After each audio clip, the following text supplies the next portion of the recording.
কি কথা হয়েছিল মধ্যরাতে রাত 2:30টায় সেই খবর প্রকাশ করেছে রাত 2:30টায় সেনাপ্রধানের ফোন পেয়ে জেগে ওঠেন তিনি। দুজনের মধ্যে কি কথা হয়েছিল তাও প্রকাশ করেছেন। বাংলাদেশ সেনাবাহিনী আস্থার প্রতীক, নির্ভরতার প্রতীক। আমি মনে করি যে সেনাবাহিনীর এই সিদ্ধান্ত খুবই সময় উপযোগী। বাংলাদেশের ইতিহাসে প্রথম একটা অ্যাকশনে যাচ্ছে, আর এই অ্যাকশনটা জরুরি। দর্শক, সেই একটা প্রবাদ বাক্য আছে জানেন তো, যে বৃক্ষ তোমার নাম কি, ফলে পরিচয়। তো বিষয়টা সেরকম। একটা অসম্ভব খবর আপনাদের জন্য নিয়ে এসেছি। মানে একের পর এক স্টেপ আসছে না, আর এখন আজ নতুন সিদ্ধান্ত এসছে। কি? ভারতে আশ্রয় নেওয়া আওয়ামী লীগ নেতারা যে ভয়ানক চাপে ভারতে আশ্রিত আওয়ামী লীগাররা, উনি না জেনেতে কথা বলে নাই যে 90,000 কোটি টাকা এই দেশ থেকে বিদেশে চলে গেছে গত 9-10 মাসে। চিন্তা করা যায় 90,000 কোটি। তাড়াতাড়ি এই টাকার সন্ধান বাইর করেন এবং এই টাকা কে নিছে এদেরকে বাইর করেন, না হলে কিন্তু এই দেশ ধ্বংস হয়ে যাবে। উপদেষ্টা মাহফুজ এবং আসিফের উপদেষ্টা পদ চলে যেতে পারে, সেই ঘটনা কিন্তু শুরু হয়ে গেছে। সে প্রেক্ষাপট তৈরি হচ্ছে। আসলে একটা কঠিন ঘটনা শুরু হয়ে গেছে। এটা নতুন বাংলাদেশ। ফজলুর রহমান সাহেব, আগাগোড়া যার আওয়ামী লীগ, সেই লোকটি এখন বিএনপির কাঁধে চড়ে বাংলাদেশ জাতীয়তাবাদী দলকেই ধ্বংস করছে না, বরং তিনি বাংলাদেশের মানুষের সাথেও তামাশা শুরু করে দিয়েছেন। দর্শক, বাংলাদেশের ইতিহাসে এই প্রথমবারের মতো এমন একটি সিদ্ধান্ত নিয়েছে বাংলাদেশ সেনাবাহিনী। হঠাৎ করে কেন এমন একটি সিদ্ধান্ত বাংলাদেশ সেনাবাহিনীকে নিতে হলো, এর আদ্যপ্রান্তে কি রয়েছে বা মূল তথ্য বা ঘটনাগুলো আসলে কি, সেটি আশা করছি আজকে নিউজটি সম্পূর্ণ মনোযোগ সহকারে দেখলেই বুঝতে পারবেন। দর্শক, এরই সাথে সাথে বিএনপির নেতা জনাব মির্জা আব্বাস সাহেব বলেছেন, আমরা আগে ছিলাম কুকুরের মুখে আর এখন পড়েছি বাঘের মুখে। এখন দেশের একজন সাধারণ নাগরিক হিসাবে আপনি আসলে এই কথাটিকে কতটুকু সমর্থন করছেন? অর্থাৎ আপনিও কি মনে করছেন যে আগের চেয়ে এখন আপনি খারাপ অবস্থায় পড়েছেন, অর্থাৎ আগে ছিলেন কুকুরের মুখে, এখন রয়েছেন বাঘের মুখে? সেটি অবশ্যই কমেন্ট বক্সে জানিয়ে দিবেন। এমনকি দর্শক, এরই সাথে সাথে আমি ভিডিওর শুরুতে আপনাদের আরো যে ভিডিওগুলোর অংশবিশেষ দেখিয়ে শুরু করেছিলাম, সেই ভিডিওগুলোর বিস্তারিত আলোচনা দেখাবো। তবে তার আগে বলি, যারা এখনো চ্যানেলটি সাবস্ক্রাইব করেননি, সকলে চ্যানেলটি সাবস্ক্রাইব করে পাশে থাকা বেল আইকনটি বাজিয়ে দিবেন। আর যারা ইতিমধ্যেই সাবস্ক্রাইব করে রেখেছেন তাদের সকলকে অসংখ্য ধন্যবাদ। তো চলুন একটি লাইক দিয়ে আমরা ধারাবাহিকভাবে সবগুলো ভিডিওর বিস্তারিত আলোচনা দেখে আসি। আমি মনে করি যে সেনাবাহিনীর এই সিদ্ধান্ত খুবই সময় উপযোগী। সেনাবাহিনী নিয়ে এত ধরনের মন্তব্য, পাবলিকলি কথাবার্তা, আমজনতার এই ধরনের হুমকি ধামকি বাংলাদেশের ইতিহাসে প্রথম। যেহেতু পরিস্থিতিটা একটু বিরূপ, আর যিনি সেনাপ্রধান আছেন কাকতালীয়ভাবে তিনি শেখ হাসিনার আত্মীয় ছিলেন, আর এই বিষয়টাকে ব্যবহার করে মোটামুটি সেনাপ্রধানকে নিয়ে যতটুকু কথা আমরা আসলে সবাই বলছি, যাদের ধরেন সেনাপ্রধানের একটা জুতা পরিষ্কার করারও যোগ্যতা নাই, সেখানে আমরা কমেন্ট করছি একদম ক্যান্টনমেন্ট উড়াই দেবো, এই কর্ম সেই কর্ম, জেনারেল ওয়াকারের এই কর্ম। ভাই, এগুলা আসলে আপনি ভাবেন যে আপনার জায়গা থেকে মানে আর্মির একটা সিপাহী হওয়া আপনার দ্বারা সম্ভব কিনা, যাদেরকে নিয়ে কথা বলছেন। তো এই যে পরিস্থিতি, গতকালকে নাশকতার অভিযোগে বরখাস্তকৃত একজন সেনা সদস্যকে আমাদের সেনাবাহিনী গ্রেপ্তার করেছে। আইএসপির বিজ্ঞপ্তি ছিল, আমি নিউজটা দিচ্ছি, তাই না? এরপরে সেনাবাহিনী একটা বিবৃতি দিয়েছে, একটা অ্যাকশনে যাচ্ছে। আর এই অ্যাকশনটা জরুরি, কারণ ক্যান্টনমেন্টকে ঘিরে নানান পরিকল্পনা, নাশকতা ঘটতে পারে। কারণ এই মুহূর্তে আমরা দেখছি যে একটা গোষ্ঠী সুযোগে অনেক কিছু করতেছে, আর এই ব্যাপারে সেনাবাহিনী কিন্তু সতর্ক অবস্থান যাচ্ছে, বোঝাই যাচ্ছে। ঢাকা সেনানিবাস বা ক্যান্টনমেন্ট ঘিরে সব ধরনের সভা সমাবেশ, মিছিল, শোভাযাত্রা, বিক্ষোভ প্রদর্শন অনির্দিষ্টকালের জন্য নিষিদ্ধ ঘোষণা করা হয়েছে। আবার বলছি, সভা সমাবেশ, মিছিল, শোভাযাত্রা, বিক্ষোভ এগুলা অনির্দিষ্টকালের জন্য নিষিদ্ধ। আর আজকে থেকে এই নিষেধাজ্ঞা কার্যকর করা হবে বলে জানিয়েছে আইএসপিআর। আপনার আইএসপির বিজ্ঞপ্তিতে বলা হয়েছে, রোববার রাতে পরবর্তী নির্দেশ না দেওয়া পর্যন্ত কচুক্ষেত সড়ক, বিজয় সরণি হতে প্রধান উপদেষ্টার কার্যালয় হয়ে বীরশ্রেষ্ঠ শহীদ জাহাঙ্গীর গেট সংলগ্ন এলাকা, বিএফ শাহিন কলেজ হতে মহাখালী ফ্লাইওভার সংলগ্ন এলাকা, সৈনিক ক্লাব মোড়, ভাসানটেক, মাটিকাটা, ইসিবি চত্বর এবং তৎসংলগ্ন এলাকায় সকল প্রকার সভা সমাবেশ, মিছিল, শোভাযাত্রা, বিক্ষোভ প্রদর্শন নিষিদ্ধ করা হলো। আজকে রবিবার ঢাকার সেনানিবাসের প্রবেশ পথে বিক্ষোভ সমাবেশের নামে বড় ধরনের নাশকতা সৃষ্টির পরিকল্পনা করেছিল এবং বিভিন্ন সোশ্যাল মিডিয়ায় এই সংক্রান্ত বিভিন্ন উস্কানিমূলক প্রচারণাও চালিয়ে আসছিল। অনেক বড় বড় যারা ক্যারেক্টার আছেন, অনলাইন কিং, তারাও কিন্তু দেখছি এগুলোর পক্ষে কথা বলছেন। ব্যক্তিগত কারণ থাকতে পারে, অনেকের অনেক ধরনের কারণ থাকতে পারে সেনাপ্রধানের সাথে, কিন্তু সেনাবাহিনীর সাথে যেহেতু তিনি এই মুহূর্তে রানিং একজন সেনাপ্রধান, আর ওনার বক্তব্যে আমরা জানি না আর কি, এখন এক একজন এক এক ভাবে, বাট আমাদের কাছে মনে হয় না যে এখানে নেগেটিভিটি কিছু আছে। তবে এই সিদ্ধান্তটা খুবই সুন্দর হয়েছে, কারণ এত লেলাই গেলে আবার সমস্যা। ফজলুর রহমান সাহেব, আগাগোড়া যার আওয়ামী লীগ সেই লোকটি এখন বিএনপির কাঁধে চড়ে বাংলাদেশ জাতীয়তাবাদী দলকেই ধ্বংস করছে না, বরং তিনি বাংলাদেশের মানুষের সাথেও তামাশা শুরু করে দিয়েছেন। আমি ভেবেছিলাম এই লোকটি নিয়ে আর কোনো কথা বলবো না, আর প্রয়োজনীয়তা নেই। যার এনওসি তার, তিনি কি করবেন কি করবেন না সেটা আমার দেখার বিষয় নয়। আর বিএনপি তাকে নিয়ে কতটুকু ভালো থাকবে থাকবে না সেটাও বাংলাদেশ জাতীয়তাবাদী দলের সর্বোচ্চ নীতি নির্ধারণী ফোরাম যারা আছেন তারাই সিদ্ধান্ত নেবেন। কিন্তু আমার কাছে মনে হচ্ছে এই লোকটা এখন আর বিএনপির সম্পদ না, এখন সমগ্র বাংলাদেশের দুশ্মনে পরিণত হয়েছে এবং বাংলাদেশের একটি ঐতিহ্য সম্মিলিত আলেম ওলামা, ইসলামপন্থী নাগরিক, বিশেষ করে আওয়ামী বিরোধী যেই সংখ্যাগরিষ্ঠ জনগণ রয়েছে তার বিরুদ্ধাচরণ করাই এখন দৈনন্দিন কাজ শুরু করেছেন এই ফজলুর রহমান সাহেব। আপনারা জানেন বিগত দিনেও বিভিন্ন মন্তব্য করে তিনি বাংলাদেশের মানুষের কাছে বিতর্কিত হয়েছেন, কিন্তু সাম্প্রতিক সময় আবার তার বেশ কিছু বক্তব্য নতুন করে বাংলাদেশের মানুষের কাছে আলোচনায় এসেছে। আলেম ওলামা নিয়ে এসেছে, মাদ্রাসায় পড়ানো নিয়ে এসেছে, আলেমদের ওয়াজ নসিহাত নিয়ে এসেছে, আলেমরা টাকার কারণে ফতুয়া আবার নতুন করে দিতে পারে, 1 টাকার চেয়ে আর 1 টাকার পরিমাণ বেশি হলে তারা ফতুয়া চেঞ্জ করে দিতে পারে, এরকম মন্তব্য এসেছে। মাদ্রাসায় কাউকে পড়াবেন না, মাদ্রাসায় যারা পড়ে তারা সমাজের সবচেয়ে ছোট, একেবারে খারাপ, মানে এত বিশ্রী ভাষায় তার মন্তব্যগুলো এসেছে যেটার জবাব আসলে না দিলে বাংলাদেশের জাতি ক্ষতিগ্রস্ত হবে। আপনার নিশ্চয়ই মনে আছে আমাদের বাংলাদেশে একটা সময় ছিল যে বাংলাদেশের মূল্যবোধের বিরোধিতা করে কোনো কবি, সাহিত্যিক, সাংবাদিক এই মানুষরা কখনোই জনগণের কাছে গ্রহণযোগ্য হতে পারতো না। কিন্তু নিশ্চয়ই এই ফজলুর রহমান সাহেব বিএনপির মতো একটি ভালো দলের কাছে বিক্রি করে নিজে এই দলটার সুনাম নষ্ট করে, এই দলের পরিচয় বহন করে তিনি এখন এই অপকর্মগুলো করে যাচ্ছেন। কারণ বিএনপির বিরুদ্ধে তো সাধারণত সমাজের সকল নাগরিক না, বাংলাদেশ জাতীয়তাবাদী দল একটি জনপ্রিয় দল, বাংলাদেশের জনগণের কাছে বারবার নির্বাচিত একটি দল, যেই দলের প্রধানমন্ত্রী থেকেছেন শহীদ রাষ্ট্রপতি জিয়াউর রহমান, প্রেসিডেন্ট থেকেছেন দেশনেত্রী বেগম খালেদা জিয়া, 3 বার ক্ষমতায় এসেছেন। এর বাহিরেও সব মিলে এই দলটি স্বাধীনতা থেকে শুরু করে আজ পর্যন্ত বাংলাদেশের একটি সার্বজন গ্রহণযোগ্য জনপ্রিয় দল। এখন এই মানের অপরাধী ফজলুর রহমান টাইপের যে অপরাধ তিনি করছেন, তিনি যে কথাগুলো বলছেন, এই কথাগুলো তসলিমা নাসরিন বলার কারণে কিন্তু তসলিমা নাসরিন বাংলাদেশে নাই। এই কথাগুলো অনেক সাহিত্যিকরা কথা বলার কারণে আপনার তাদের বিরুদ্ধে কিন্তু মিছিল হয়েছে, মিটিং হয়েছে, আলোচনা হয়েছে, তাদেরকে বাংলাদেশের জনগণ ধিক্কার জানিয়েছে এবং অনেকেই তাদের সেই জায়গায় শাস্তি কিন্তু পেয়ে গিয়েছে। কিন্তু আমি একটা লোককে বারবার দেখছি তিনি উচকে দিচ্ছেন, এবং এই উচকে দেওয়ার মধ্যে আমি কোনো নতুনত্ব পাচ্ছি না যে এই উচকে দেওয়ার মধ্য দিয়ে বিএনপির কোনো বিশাল উপকার করছেন বা কোনো একটা দলকে ক্ষমতায় আনছেন বা কোনো একটা বিশেষ উদ্দেশ্যে কাজ করছেন, সেটা আমার মনে হচ্ছে না। আমার কাছে মনে হচ্ছে তার উদ্দেশ্যটা ভিন্ন অ্যাঙ্গেলে, সরাসরি পার্শ্ববর্তী দেশের একেবারে বেতনভুক্ত আমি চ্যালেঞ্জ দিয়ে বলতে পারবো যে তাকে কোনো না কোনো গোয়েন্দা সংস্থা বিভিন্ন জায়গা থেকে টাকা দিয়ে পয়সা দিয়ে পালে, এবং এই টাকা পয়সাটা তার কাছে এমপি, মন্ত্রী, সমাজের মানুষের মূল্যায়ন এর চেয়ে অনেক হাজার গুণ বেশি। তিনি চিন্তা করেন যে এই জিনিসগুলো তো আমার উদ্দেশ্য না, আমার উদ্দেশ্য যে উদ্দেশ্য পারপাস সাফ করানোর জন্য এই মানুষগুলোকে মানে তাকে নামানো হয়েছে সেটাই তিনি দায়িত্ব পালন করছেন।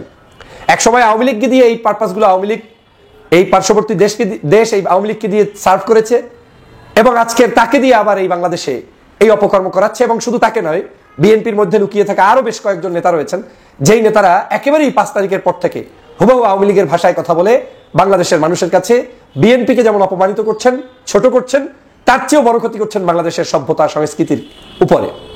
আমি প্রায়ই প্রশংসা করতে গিয়ে বলি, বাংলাদেশে যদি আজকের এই কওমি আলেমরা না থাকতেন, এত হাজার হাজার শিক্ষা প্রতিষ্ঠান যদি আজকের বাংলাদেশে গড়ে না উঠতো, কত মানুষ, সে গরিব হোক, ধনী হোক, ছোট হোক, বড় হোক, আমরা তো মানুষ, এই মানুষের বাচ্চাগুলো কোথায় পড়তেন, কোথায় গিয়ে মানুষ হতেন, তারা কোথায় গিয়ে আশ্রয় গ্রহণ করতেন, কত গরিবের সন্তান, কত মধ্যবিত্ত পরিবারের সন্তান, ওনাদের চুলকানি ওঠে এই প্রতিষ্ঠানগুলো দেখলে।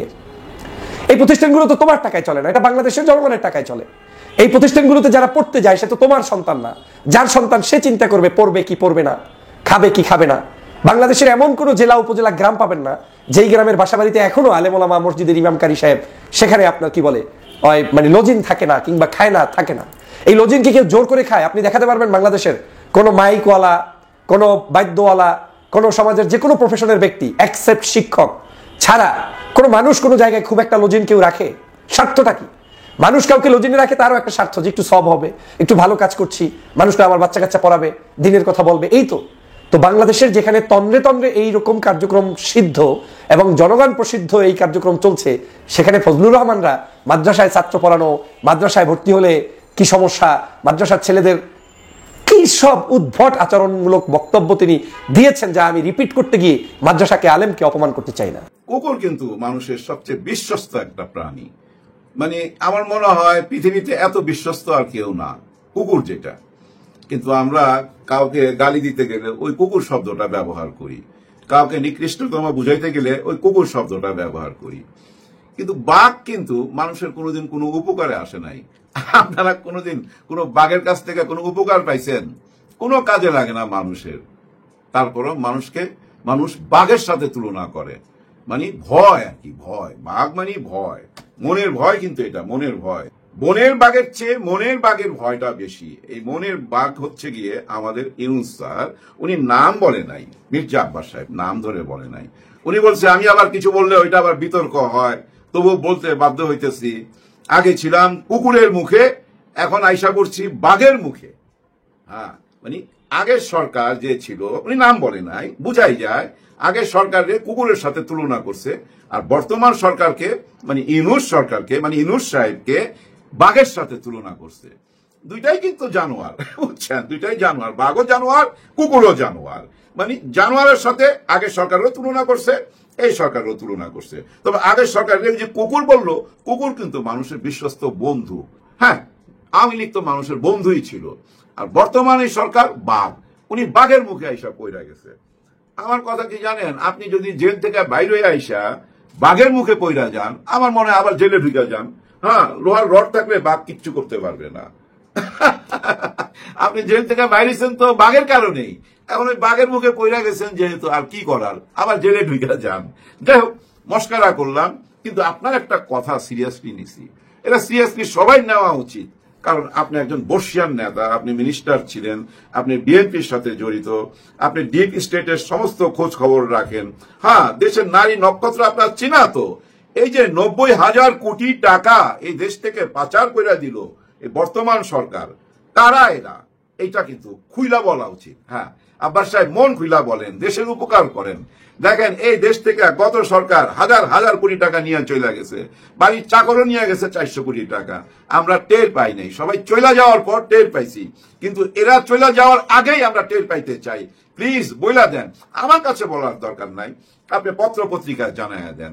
আপনি সরকারের যে গোয়েন্দা বিভাগ আছে তাদেরকে ডেকে স্টেট প্রমাণ সহকারে বইলা দেন 90,000 কোটি টাকা এই যে এই পথে এরা নিয়ে গেছে। কারা কারা নিয়ে গেছে তাড়াতাড়ি বাইর করেন। এবং আসিফ নজরুল সাহেব, আপনাকেও বলবো, আপনাও উত্তর দেন। উনি একজন বর্ষিয়ান নেতা, উনি না জেনেতেই কথা বলে নাই যে 90,000 কোটি টাকা এই দেশ থেকে বিদেশে চলে গেছে গত 9-10 মাসে। চিন্তা করা যায়, 90,000 কোটি, তার মানে কি ঢাকা থেকে ভোলা পর্যন্ত উড়ন্ত সেতু করা যাবে তো এই টাকা দিয়া? আরে বাপ রে বাপ, বহু টাকা। তাড়াতাড়ি এই টাকার সন্ধান বাইর করেন এবং এই টাকা কে নিছে এদেরকে বাইর করেন, না হলে কিন্তু এই দেশ ধ্বংস হয়ে যাবে। যদি আপনারা না বাইর করেন, এই বর্ষিয়ান নেতার কথার দাম না দেন, তাহলে কিন্তু ভুল করবেন। জনগণ আপনারাও চান, দাবি জানান, সবাই দাবি জানান, কারা এই টাকা নিছে এটা আমরা জানতে চাই। হ্যাঁ, জানতে চাই, কারণ আমরা দেশপ্রেমিক মানুষ। দেশের এত বড় ক্ষতি কেউ করবে, সে যেই হোক না কেন। হ্যাঁ, ইউনূস সরকারের পছন্দ করি বইলা উনি 90,000 কোটি, উনার সরকারের লোকজন 90,000 কোটি টাকা পাইরা দিবে, এটা কোনো মাইনে নেওয়ার ব্যাপার? No no no no.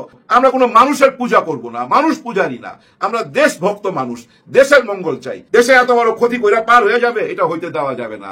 সবাই প্রতিবাদ করুন, হ্যাঁ সবাই প্রতিবাদ করুন এবং জানতে চান। আমি বলবো, সরকারের কাছে বলবো, আপনারা জানতে চান, ওনার কাছে নিশ্চয়ই প্রমাণ আছে। আব্বাস ভাই প্রমাণ সহকারে সবকিছু প্রকাশ করে দেন, এদের মুখোশ খুইলা দেন। সামনে নির্বাচন, নির্বাচনের আগে এদের মুখোশ খুইলা দিতে হবে। তো সত্যিটা যদি আপনি সামনে আনেন, দেখবেন জনগণ সবাই এই বিএনপির পিছনে চলে। উপদেষ্টা মাহফুজ এবং আসিফের উপদেষ্টা পদ চলে যেতে পারে, সেই ঘটনা কিন্তু শুরু হয়ে গেছে, সে প্রেক্ষাপট তৈরি হচ্ছে। দর্শক, ছাত্র উপদেষ্টাদের প্রয়োজন হয়তোবা ফুরিয়ে আসে। দর্শক, একটা কঠিন ঘটনা শুরু হয়ে গেছে, এটা নতুন বাংলাদেশ। এই ঘটনার পর উপদেষ্টা পদে টিকবেন হাসিনার আমলের মতো যতই দুর্নীতির অভিযোগ আসুক, হাসিনা যাকে চাইবেন সে থাকবে, হাসিনা যাকে চাইবে না সে থাকবে না, মানে এটা সম্ভবত আর হচ্ছে না। দর্শক, আসিফ মাহফুজের বিরুদ্ধে আগে থেকেই দুর্নীতির অভিযোগ। তার বিশেষ করে আসিফের এপিএস কোটি কোটি টাকা কামিয়েছে, এই অভিযোগে তাকে অলরেডি বরখাস্ত করা হয়েছে। আমরা বলেছিলাম যে বরখাস্ত সমাধান হয়, তদন্ত করতে হবে। এখন দেখেন, একজন উপদেষ্টার বা মন্ত্রীর এপিএস তিনি কোটি কোটি টাকা দুর্নীতি করেছেন, এটা কি এপিএস মন্ত্রীর অগোচরে? মন্ত্রী কি এতে ফেসে যেতে পারে? না, ফেসে যেতে পারে, যথেষ্ট সম্ভাবনা রয়েছে। এখন ছাত্র উপদেষ্টাদের নাম ভাঙিয়ে অনেক দুর্নীতি হয়েছে। দুর্নীতি একটা বিষয়, এখন দুদকে তদন্ত হচ্ছে। তার খবর, 2 উপদেষ্টার সাবেক এপিএস পিওকে ডেকেছে দুদক, এর মানে দুদক তদন্ত শুরু করেছে। এখন একটা মজার বিষয় আছে, দেখেন, এখন 2 উপদেষ্টার সাবেক এপিএস পিওকে, 2 উপদেষ্টা বলতে এখানে কিন্তু মাহফুজ নাই, আসিফের উপদেষ্টা আছে, আর একজন স্বাস্থ্য উপদেষ্টা। এখন এরা দুর্নীতি করেছে, এটা আমরা একেবারে আমাদের চোখের সামনে আমরা জানি, এরা আমাদের পরিচিত ভাই ব্রাদার, এই যে এপিএস পিও, এরা মহা দুর্নীতি করেছে। তো এই জায়গায় মাহফুজের ক্ষেত্রে এরকম অভিযোগ আছে, মাহফুজেরটা এখনো ধরা যায়নি, মাহফুজ একটু বেশি চালাক তো এখন তাদের পিএস এপিও পিও এরা ধরা পড়ছে, জাস্ট দুদকের জালে ফাঁসতে যাচ্ছে, দুদক তাদেরকে তলব করেছে, ডেকেছে, এটা একটা প্রক্রিয়া। ইন্টারেস্টিংলি এই দুদকের মাধ্যমে তারা ফাঁসতে পারেন এই উপদেষ্টারা, কারণ কি দেখেন, এখানে এটা হাসিনার সরকার নয় যে সবকিছুতে তাদের অবাধ নিয়ন্ত্রণ। যেমন মাহফুজ পুলিশকে যা বলেন পুলিশ আবার তা শুনে না, পুলিশের সামনে বসে পানির বোতল মারেন, পুলিশ কিন্তু তাকে ধরে নেই, কারণ এবং এটা সরকারের লোকজনও বলছে। কিছুদিন আগে মাহফুজ নিজেই ফেসবুক পোস্ট দিয়ে জানিয়েছেন যে ডিসেম্বরের পর থেকে রাজনৈতিক দলগুলো সহায়তা করছে, এর মানে সরকারের বিভিন্ন উইং উপদেষ্টাদের কথা শুনছে না। বিএনপি পন্থী লোকজনই সব জায়গায় বেশি, আবার জামাতপন্থী লোকজন মোরালেস আছে। এখন দুদকে কিন্তু বিএনপি পন্থী লোকজন অনেক, দুদকের টপ অফিসিয়ালসদের একটা বড় অংশ বিএনপি পন্থী লোকজন। তো বিএনপি তো আগেই এই ছাত্র উপদেষ্টাদের পদত্যাগের শর্ত দিয়েছে। এখন এদের দুর্নীতির কোনো খবর এই বিএনপি পন্থী দুদকের কর্মকর্তারা ছাড় দিবে বলে মনে হয় না, এটা একটা বিষয়। এবং মন্ত্রীরা উপদেষ্টারা ফোন দিয়ে এই বিএনপি পন্থী অফিসারদের ম্যানেজ করতে পারবে বলে মনে হয় না। আবার জামাতপন্থীরা এখন তৃপ্ত হবে স্বাভাবিক, অতএব বিএনপি জামাতের লোকজনই তো প্রশাসনের সব জায়গায়। তারা যদি এই উপদেষ্টাদের অপরাধকে ধরতে চায়, তারা যদি ছাড় না দেয়, এটা ধরা পড়বে না, এদের উপদেষ্টা পদ থাকবে না। গণ অধিকার পরিষদ আগে থেকে পদত্যাগ চাইছে, বিএনপি এই ছাত্র উপদেষ্টার প্রতি ক্ষুব্ধ। এই ছাত্র উপদেষ্টাদের পক্ষে ছিল শুধু জামাত আর এনসিপি, এরা তো থাকবেই। তা শেষ পর্যন্ত পরিস্থিতি যেদিকে যাচ্ছে তাতে দুদকের জালেই এই আসিফ মাহফুজরা ফাঁসবেন। দুর্নীতির অভিযোগ, দুর্নীতির তদন্ত বা তাদের বিরুদ্ধে সামনে আরো এই মাহফুজ আসিফের বিরুদ্ধে সামনে আরো অনেক অভিযোগ আসবে। এখন চূড়ান্ত প্রমাণিত হওয়ার আগেই তাদের পদ ছাড়তে হবে, কারণ তদন্তের উপর তাহলে প্রভাব বিস্তার করবে তারা, এই কারণে পদ ছাড়া উচিত। কিছুদিন পর দেখবেন এই জুন মাসের শেষের দিকে বিএনপি এবং জামাত নির্বাচন নিয়ে নাড়াচাড়া দিবে যে দ্রুত নির্বাচন চাই, তখন এই আসিফ মাহমুদ এবং এই মাহফুজের অনেক দুর্নীতি সামনে আসবে, কারণ তারা এটা ঠেকাতে চাবে। আর আগে নির্বাচন ঠেকাতো জামাত, এখন তো জামাত নির্বাচন ঠেকাবে না। জামাতের অনেক লোকজন অলরেডি বলা শুরু করেছে এই মাহফুজ যা শুরু করেছে এর চাইতে বরং নির্বাচন হোক, নির্বাচন হলে জামাত জোট করে বা যারা ক্ষমতা আসবে তাদের সাথে একটা আন্ডারস্ট্যান্ডিং ও বিরোধী দলে যেতে পারবে। এখন এই অনির্বাচিত সরকার এরা নিজেদেরকে বিশাল কিছু মনে করছে। আমিরা জামাতদের কিছুদিন আগে নির্বাচনের দাবি করেছিলেন, এতে আমরা ক্ষিপ্ত হয়েছিলাম। এখন অনেকেই বলছেন যে না না ঠিক আছে, ওই আমিরা জামাতের নির্বাচনের দাবি ঠিক আছে, এসব মাহফুজটা বুঝ, ওরা শুরু, ওরা বুঝুক যে উপদেষ্টা পদটা চলে গেলে কত ধানে কত চাপ। উপদেষ্টা পদে থেকে হুমকি দেয় শিক্ষকদের, শিক্ষার্থীদের, নারী শিক্ষার্থীদেরকে, তাদেরকে পিটায়। উপদেষ্টা পদটা যাক না, জনগণ ওদেরকে কি সম্মান করে, কি আদর করে, আমরা একটু দেখবো। দর্শক, আমি আশা করছি আপনারা সকলে অত্যন্ত মনোযোগ সহকারে সবগুলো ভিডিওই দেখেছেন। এমনকি দর্শক, যদি এই ভিডিওগুলো সম্পর্কে আপনাদের কোনো মতামত থেকে থাকে তাহলে তো অবশ্যই জানাবেন। দর্শক, নিউজটি শেষ করছি এখানেই, ফিরছি পরবর্তী নিউজে নতুন কোনো টপিকে। আল্লাহ হাফিজ।